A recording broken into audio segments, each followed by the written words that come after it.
Bueno, entonces en esta parte vamos a compilar el código que les queda de la siguiente manera. Se van a generar dos figuras. La primera figura, como les comentaba, tiene 3 secciones.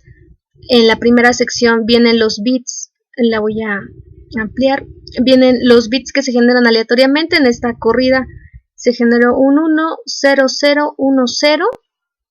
Entonces la primera gráfica representa la codificación en NRZ, no retorno a 0, es un 1, se representa con la tensión positiva de 1, una tensión negativa de 0, ¿no? Se repite 2 veces porque tenemos 2 valores en 0, después tenemos un 1 y finalmente tenemos un 0.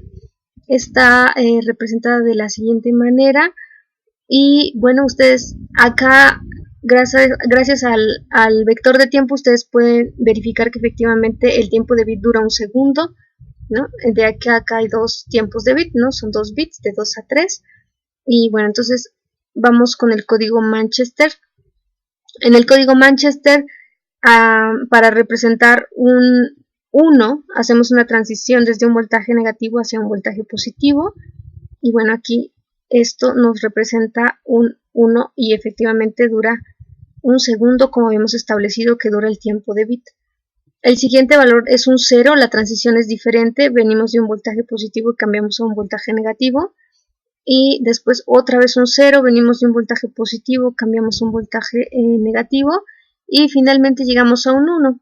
El 1 hace la transición de un voltaje negativo a un voltaje positivo y finalmente el último 0. Entonces ustedes pueden comparar estas dos gráficas y bueno, se darán cuenta de que el código NRZ por sí solo representa una tensión de TTL o CMOS. Lo único que tengo que cambiar es aquí, en lugar de que valga 1 volt, puede valer 5 volts.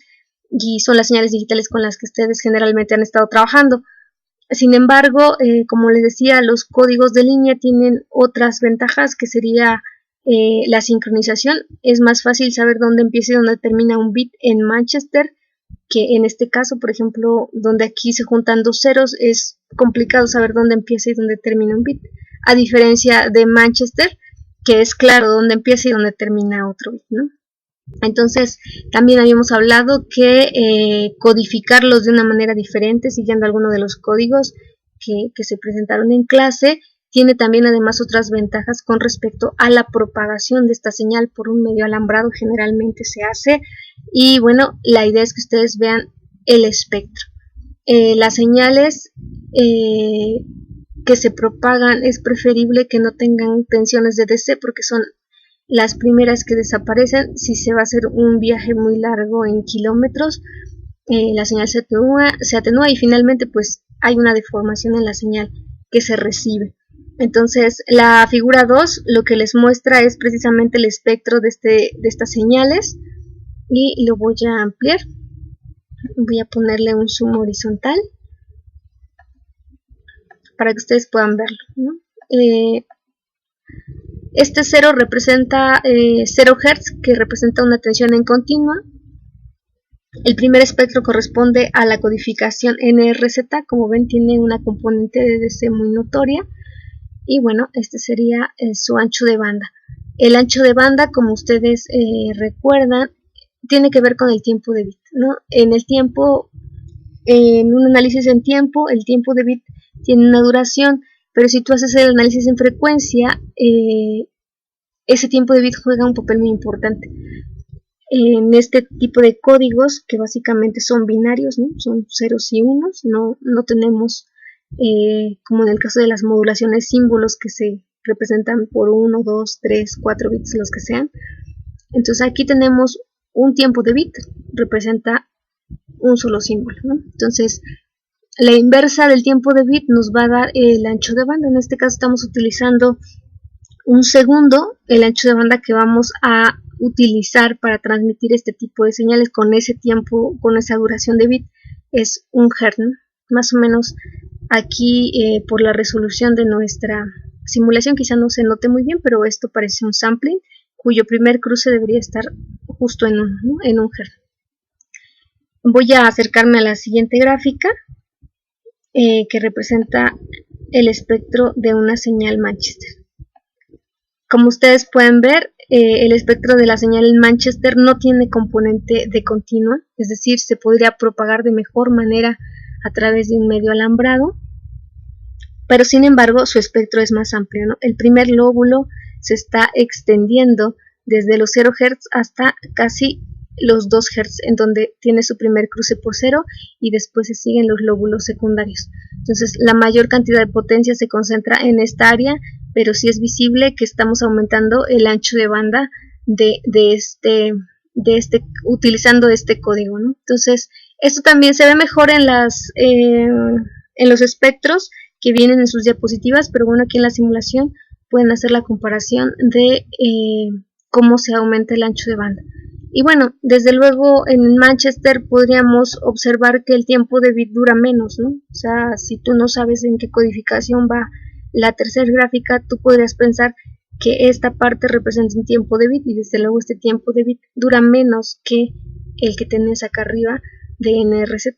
Entonces, recuerden, a menor tiempo que dure una señal, su ancho de banda es más grande, ¿no? Y las señales que duran más tiempo en un estado ocupan menos ancho de banda, ¿no? Lo que platicábamos, una señal que tiene menor número de cambios ocupa menor ancho de banda, las señales que tienen cambios más rápidos ocupan mayor ancho de banda.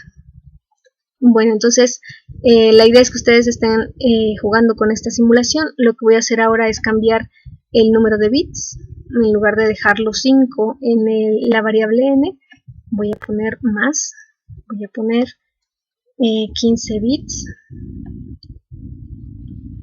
Y bueno, entonces aquí tú puedes tener la otra gráfica, si son 15 valores, 15 tensiones diferentes en NRZ y en Manchester. Y bueno, desde luego también puedes ver el espectro. Ahorita no he cambiado el tiempo de vida, así que vamos a tener más o menos el mismo análisis que habíamos visto. Desde luego tenemos más puntos, se debería de apreciar un poquito mejor, más o menos. Y en esta parte ocurre lo mismo, ¿no? Más o menos estamos utilizando lo mismo, ¿no? 2 Hz de ancho de banda y aquí únicamente utilizamos alrededor de 1 Hz. Bueno, si quieres hacer otros cambios, podrías cambiar también el tiempo de bit. Lo voy a hacer más grande, por ejemplo 2. Aquí lo puedes ver en tiempo. Dura 2 segundos cada bit, ¿no? Aquí lo puedes observar. Aquí se genera, por ejemplo, en NRZ, si tienes varios unos consecutivos, se genera una corriente de DC que no es conveniente para la transmisión, cosa que no pasa en NRZ, en Manchester.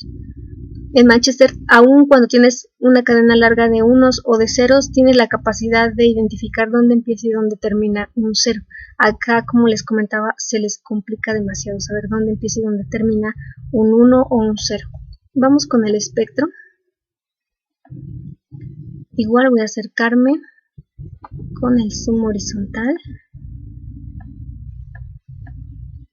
Entonces ahí vemos, ¿no? Más o menos el ancho de banda ya se reduce a la mitad, ¿no?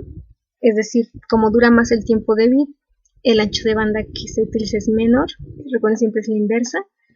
Aquí igual se va a reducir, ¿no? Antes teníamos 2 Hz, ahorita se concentra toda la energía en 1 Hz, ¿no? Entonces, eso es aumentando el tiempo de bit. Si ustedes lo disminuyen a un medio, el espectro se ensancha, ¿no? Porque dura menos. Una señal que dura menos en bit se va a ensanchar. Bueno, ustedes pueden ver esto. El tiempo de bit dura menos. Y aquí si te acercas, voy a regresar para hacer zoom horizontal.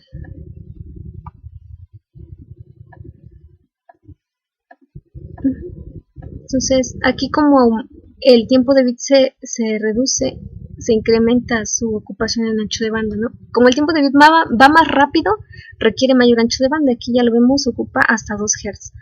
Y en el caso de Manchester va a ocupar el doble, va a ocupar los 4 Hz.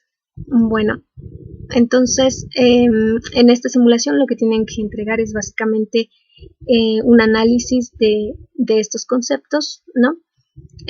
Con respecto al tiempo, cuáles de estas dos señales son más fáciles de, de sincronizar, de decodificar y también comentar acerca de cómo se comporta el ancho de banda dependiendo en la codificación que decidas utilizar para enviar una cadena de unos o ceros a través de un enlace alambrado generalmente, ¿no? Un medio alambrado.